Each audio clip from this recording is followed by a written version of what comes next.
Hello everyone, welcome to my YouTube channel. आज की class में हम करेंगे क्लास 10 का चैप्टर 1।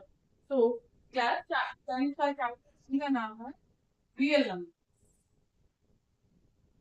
सो इसमें हम सबसे पहले सीखेंगे कि प्राइम नंबर्स क्या होते हैं।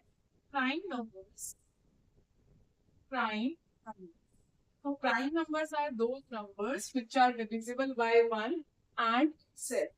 तो दूसरी लैंग्वेज में ये कह सकते हैं कि प्राइम नंबर्स वो नंबर्स होते हैं जिसके सिर्फ दो ही फैक्टर्स होते हैं, एक वन और एक वो full.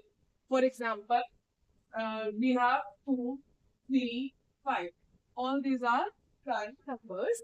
Now composite numbers. What are the composite numbers? Composite numbers वो नंबर होते हैं जिनके एक दो से ज्यादा फैक्टर्स होते हैं। फॉर एग्जाम्पल, जैसे हमारे पास फोर के हमारे पास तीन फैक्टर्स हैं, वन, टू और फोर। या फिर ये जाएगी हमारे पास इसके हमारे पास कितने फैक्टर्स हैं, वन है, टू है, थ्री है और सिक्स है। तो अब इस chapter में सबसे इम्पोर्टेंट थ्योरम आती है हमारी, वो है फंडामेंटल थ्योरम ऑफ अर्थमैटिक्स।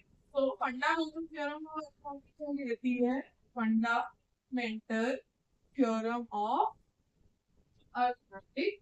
तो फंडामेंटल थ्योरम ऑफ अर्थमैटिक्स कहती है कि composite number, every composite number can be expressed as number can be expressed as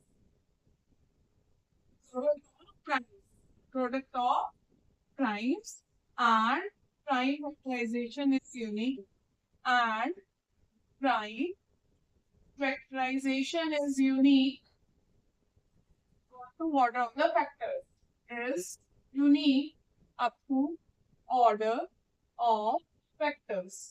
अब इसमें हमारे पास क्या नहीं होगा है कि हर एक कंपोजिट नंबर को हम कैसे लिख सकते हैं, प्रोडक्ट ऑफ प्राइम्स को लिख सकते हैं। और जो प्राइम फैक्टराइजेशन होती है वो क्या होती है, यूनिक होती है टू ऑर्डर ऑफ फैक्टर। इसको हम समझेंगे अब एक एग्जाम्पल से। जैसे हमारे पास सिक्स हमारे पास एक कंपोजिट नंबर है।